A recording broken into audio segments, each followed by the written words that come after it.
Hey, welcome back to Historic Headstones of Norfolk. We are here at the beautiful Elmwood Cemetery in Norfolk on a very windy day. It's nice and warm, no? We figured we'd still get out here and give it a try and make some videos. All right, we're going to be talking about Robert, who is buried here, and Charlotte Whitehurst, whose stone is right here. Racial violence in America has reached a fever pitch. Disagreements have escalated to brawls, and brawls have escalated to riots. A full year after Lincoln's assassination, the Civil War has ended on paper, but for the people out on the streets, it never fully ended. On this rainy Monday, April 16, 1866, at the end of the Civil War, a year after, on the morning, the passions of war are about to be reignited in Norfolk. Major Philip Stanhope, a Union commander of occupied Norfolk, has been dreading this morning for 3 days. Norfolk is a southern town, and the white residents' blood runs hot with Confederate pride. There is no friendly place for northern officers. Stanhope's first predecessor was shot and killed on the sidewalk. The second got a chamber pot of sewage dumped on his head out in the streets. Stanhope, a husband and father from Ohio, joined the army shortly after the rebellion broke out. He led the 12th U.S. Infantry in major peninsula battles until a bullet shattered his left elbow. Captured, he healed in a hell is confined to the Confederate prison camp. After being freed on prisoner exchange, he was commended for valor and restored to command, despite his paralyzed arm. Stanhope was well liked, described as an amiable and pleasant character, a fair-minded person. There's no evidence he bore any ill will towards the Southern people. On April 9th, a Civil Rights Bill was passed, granting universal citizenship to anybody born in the United States, regardless of race or prior status. On April 16th, the Black Citizens of Norfolk planned to march in celebrations of the bill. A parade was originally planned for Saturday the 14th, but was rescheduled to Monday for unknown reasons. Some sources said the white men, a small minority, mostly in their late teens, were planning to attack the parade on the Saturday, so they changed it over those rumors. Now, Stanhope knew about the rumor too, and he was ready for it. He had his troops all ready just in case something did happen.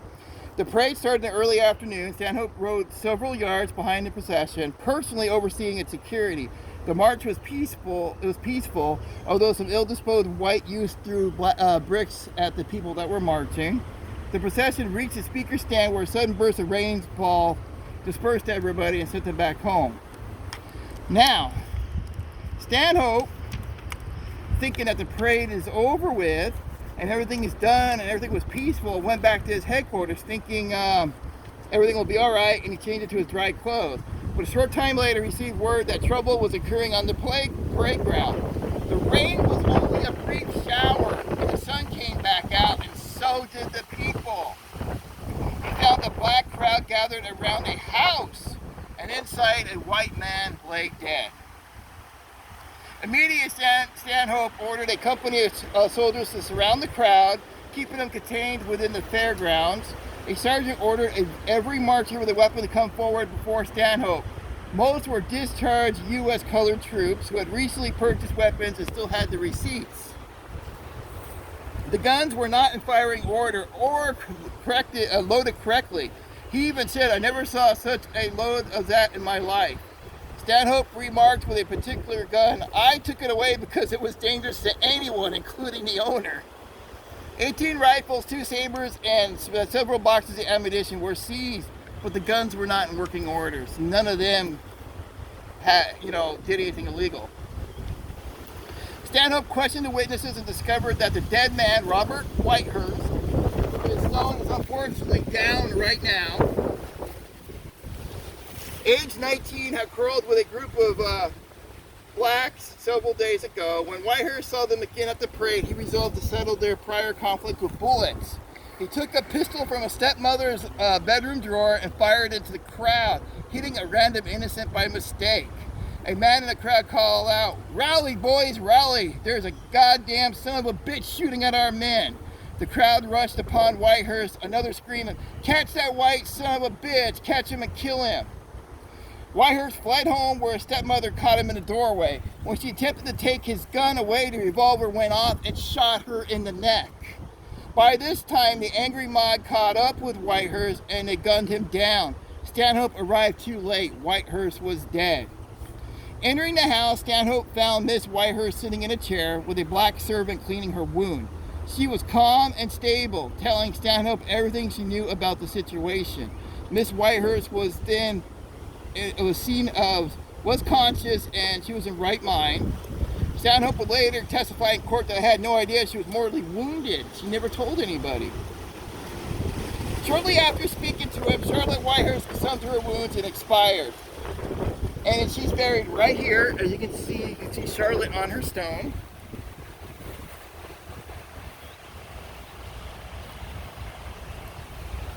Alright, the death of Robert Whitehurst could have sparked anger, but the death of Charlotte Whitehurst sparked revolution. The Whitehurst deaths were an error, resulting from Robert's prior quarrel with Pacific black men, but this is not where the story that circulated. Instead, the whites believed that Whitehurst had targeted at random and killed solely for race. Hungry for revenge, whites combed through the city all night, terrorizing blacks at every turn. Around 9:30 p.m., a group of 80 or more men wearing gray Confederate uniforms confronted Stanhope on Freemason Street, right not far from where MacArthur Center is today. They were about 60 feet away, marching by twos in cadence step. It was impossible to discern their faces or numbers by the soft yellow glow of street lamps. This is at night. There goes that military major, about 20 yards. A voice from the crowd and another added, "Shoot him!" Random shots were fired, mostly in the air. Stanhope's horse reared and temporarily lost control of the animal. This could have been due because he had a paralyzed left arm from the war. Suddenly, a voice in the crowd called out orders, and the men stopped shooting. They formed an organized military line. They fired a full volley, 50 or more rounds, over Stanhope's head, which lit up the whole street for a minute. They could have killed him, but they purposely chose not to. They were sending a message. Once they fired their warning shot, the mob dispersed in the city, scurrying back into a million possible hiding places where they could not be caught. Recovering control of his horse, Stanhope galloped back to headquarters. He passed a Navy paymaster and accompanied two ladies. "Get indoors," he advised them. "It isn't safe." Beatings and gunshots continued throughout the city, with more deaths and numerous injuries. Confederate rioters were mostly members of the Hope Engine Fire Company, formerly an artillery unit during the war. There were as many as 150 strong, according to eyewitnesses. One black family, hid from violence by climbing up on their roof at 11:30 at night. A short while later, Stanhope sent a letter to superiors in Richmond informing that the city authorities are powerless to stop the disturbance of any magnitude, requesting that Norfolk and Portsmouth be placed under martial law for better protection. Within 24 hours, the request was granted. On April 17, 1866, Norfolk swelled with blue coat troops, some brought from far as away as D.C. The city was placed under martial law for several days until tempers had cooled. Stanhope later remarked that without these troops, Norfolk could have suffered a very bad riot that could have killed hundreds. He had saved Norfolk. No one had to die in April 1866. Both whites and blacks wanted to live in peace and safety. Tragically, this was hindered by gossip, ignorance, and misinformation distributed by biased news media that encouraged fear because it sold newspapers. There was an evil afoot, only the unfortunate collision of defeated soldiers and a downtrodden minority. Both fearing for their own survival and following the thought pattern of us against them, they reacted only in the way they knew how, by inflicting on others what they expected to receive. Alright, so this was actually the first racial riot in Norfolk, and a lot of people just don't know about it. It is very important to the history of Norfolk, and now you guys have heard the story. Alright guys, take care, and we'll see you on another episode of Historic Headstones to Norfolk, and hopefully it isn't as windy. Alright guys, take care.